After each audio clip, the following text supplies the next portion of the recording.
তেলাওয়াত করার সওয়াব হবে। সুবহানাল্লাহ পড়েন। এরপরে সূরা মুলক তেলাওয়াত করার কারণে কিয়ামতের ময়দানে এই কোরআন আপনার পক্ষে সাক্ষী দিবে।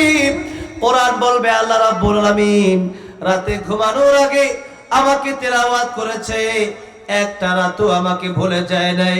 আজকের কিয়ামতে বিপদের দিনে আমি কোরআনও তাকে ভুলে যাব না। আল্লাহু আকবার। সমাধান চাও যদি জীবনে মরণে, ফিরে যাও খুঁজে নাও চোখ রাখো কোরআনে। ফিরে যাও খুঁজে নাও চোখ রাখো কোরআনে, তবেই পাবে সুখ শান্তির ঠিকানা। তবেই পাবে সুখ শান্তির ঠিকানা, যদি মেনে নাও তুমি মনে প্রাণে সমাধান।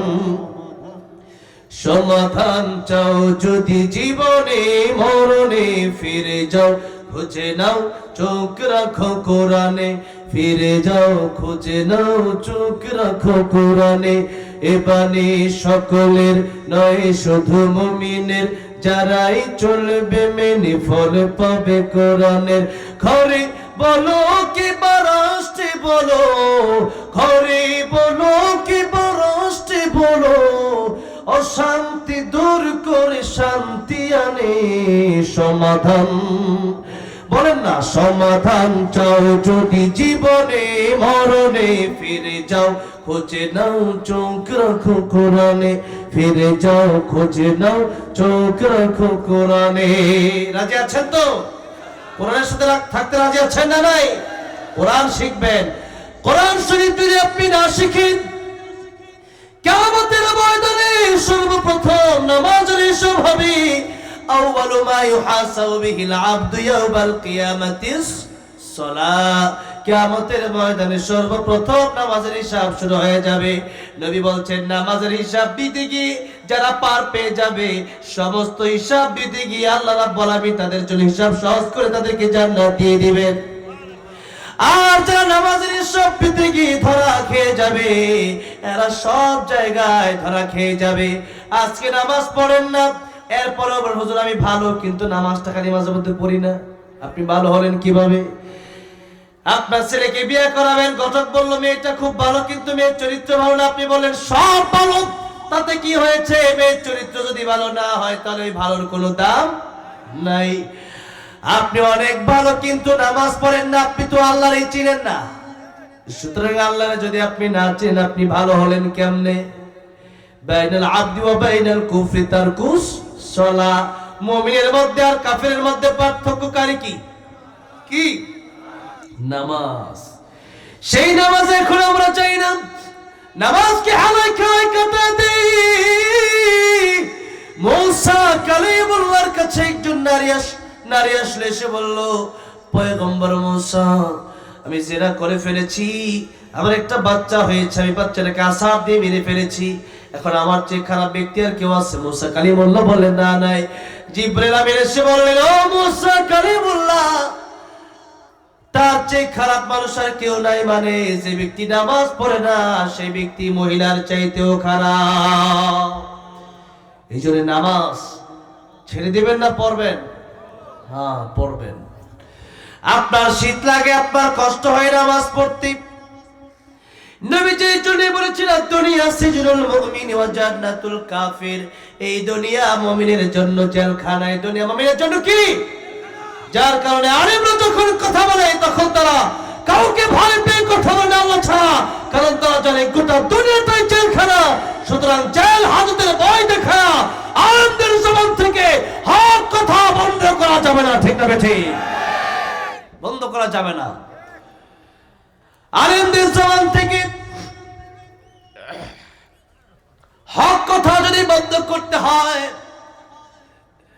তাহলে দুনিয়া থেকে বিদায় করে দিতে হবে। আর দুনিয়া থেকে বিদায় করে দেওয়ার পরে আর হক কথা বললে কি না বললে কি, হক কথা বলতে হবে ততদিন বেঁচে আছি যতদিন। এই দুনিয়া মুমিনের জন্য জেলখানা। এই দুনিয়াতে মুমিন থাকবে কষ্টে। ফজরের নামাজ পড়তে কষ্ট আছে না নাই? মুয়াজ্জিন বলে সালাতু খায়রুম মিনান নাওম। আর মুসল্লি সাধারণ মুসলমানেরা উঠে না, বরং যখন বলে ঘুম থেকে নামাজ বলো, ল্যাপটা আরো টান দিয়া মুখের দিকে নেয়। ঠিক না ঠিক? কেমন করে ঘুমাও তুমি ফজর করে কাজা, এমন তো হতে পারে জোহরে জানাজা তোমার, এমন তো হতে পারে জোরে জানাজা। ঠিক না বেঠে? জানাজা কার কখন হয়ে যাবে বলা যায় না। এখন বললে আগামীকাল ফজরের পরে হয়তো আপনারা জানাজা হয়ে যাবে, ফজরের পর বললে জোহরের পর হয়তো আপনার জানাজা হয়ে যাবে। এজন্য আল্লাহ বললেন, আমি আল্লাহ রাব্বুল আমিন কিয়ামত কায়েম করব, গোপন করে রেখে দিলাম। কার মরণ কোন দিন হবে আমি আল্লাহ গোপন করে রেখে দিলাম। আকাদু ফিহা, কারণ মরণের সময় যদি মানুষ জানতো তাহলে দুনিয়ার নিয়ম শৃঙ্খলা ঠিক থাকতো না। কারণ টাকা আসতো, সে বলতো আমার মরণ হবে 2026 সালে, আমার উপর দিয়ে তুমি চলে যাও। ঠিক না ঠিক? আমার ভাইয়েরা, বাবাজিরা, এই জন্য মৃত্যুর প্রস্তুতি আরো 3 মাস 4 মাস 5 মাস পরে নয়, মরণের প্রস্তুতি এই মুহূর্তে নিতে হবে। ভালো যদি হতে হয় এই মুহূর্তে ভালো হওয়ার দরকার আছে না নাই? আপনি যদি বলেন না আমি আগামী শুক্রবারে ভালো হব, আগামী শুক্রবার পর্যন্ত বাঁচার গ্যারান্টি আছে? আছে। আল্লাহর নবী বিশ্ব নবী রাহমাতুল লিল আলামিন, ওনার কাছে মালাকুল মউত আসলে অনুমতি লাগে। মালাকুল মউত তিনবার নবীর কাছ থেকে অনুমতি নিলেন নবীর মৃত্যুর আগে। দরজার বাইরে থেকে একবার বলেন আসসালামু আলাইকা ইয়া রাসূলুল্লাহ। নবী বলেন ফাতেমা দেখো কে আসছে। তাকায় দেখে মালাকুল মউত আজরাইল। অনেক লম্বা ঘটনা। এরপর আবার ঘরে ঢুকলেন। ঘরে ঢোকার পরে আল্লাহর নবীর কাছ থেকে অনুমতি নিলেন, ইয়া রাসূলুল্লাহ, ইয়া হাবিবাল্লাহ, জান কি কবর শুরু করব? নবী বললেন হাত্তা ইয়াতিয়ানি জিবরাইল, জিবরাইল আসার আগ পর্যন্ত তুমি একটু অপেক্ষা করো। জিবরাইল চলে আসলেন, অনেক কথাবার্তা হলো। এবার আবার অনুমতি নিলেন, 3বার অনুমতি নিলেন। এরপর নবী রাহমাতুল লিল আলামিন ডেকে বলছেন সাবিরা, নামাজের পরে ডান দিকে সালাম ফিরায়া বাম দিকে আমি সালাম ফেরাবো, এই গ্যারান্টি আমি নবীর নাই। যে কোনো সময় আমি নবীর মরণ হতে পারে।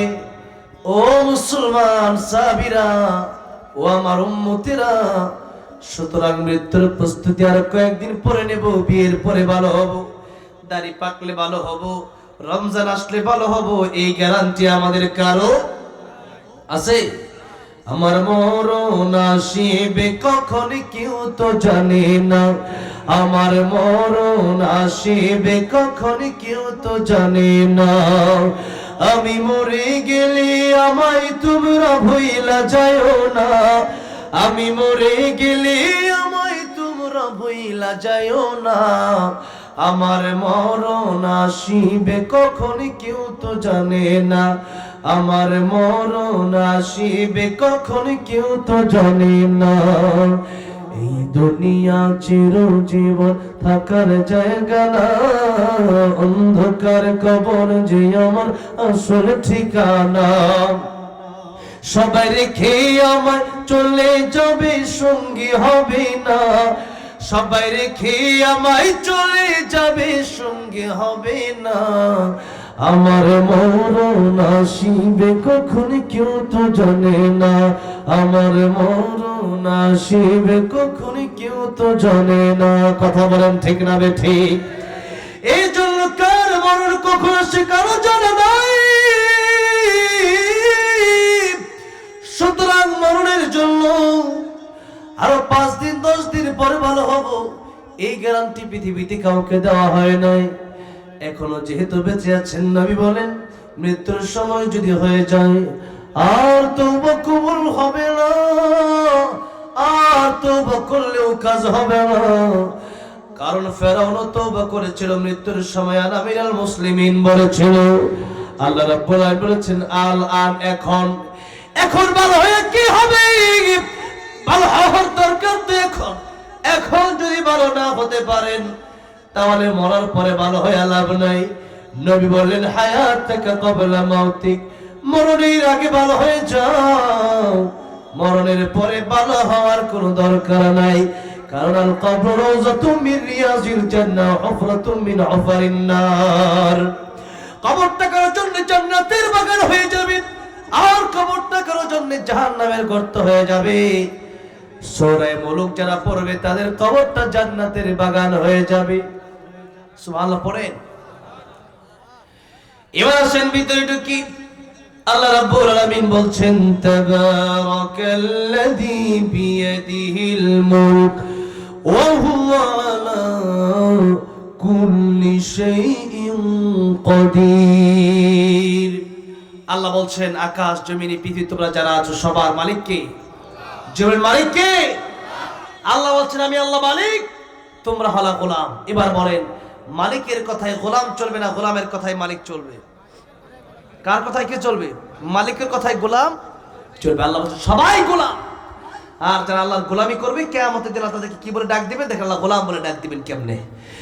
আল্লাহ শরীর বলবেন ইয়া আইয়াতুহান নাফসুল মুতমাইন্নাতু রুজিই ইলা রাব্বিকি রাদিয়াতাম মারদিয়া ফাদখুলি ফি ইবাদি ওয়াদখুলি জান্নাতি। সেদিন আল্লাহ বলবেন যারা আমার গোলামি করেছো এদের প্রতি আমি আল্লাহ খুশি, তারাও আমি আল্লাহর প্রতি খুশি, সুতরাং আজকে তোমরা জান্নাতে প্রবেশ করো। বলেন সুবহানাল্লাহ।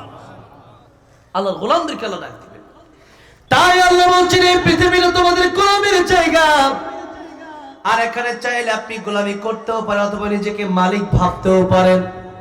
আল্লাহ বলছেন আল্লাযী খালাকাল মাউতা ওয়াল হায়াতা লিয়াবলুয়াকুম আইয়ুকুম আহসানু আমালা। আমি আল্লাহ মরণ সৃষ্টি করলাম, হায়াত সৃষ্টি করলাম। এই মরণের কথা আল্লাহ রাব্বুল আলামিন বললেন আগে, হায়াতের কথা বললেন পরে, কারণ আমরা আগে মরি পরে জীবিত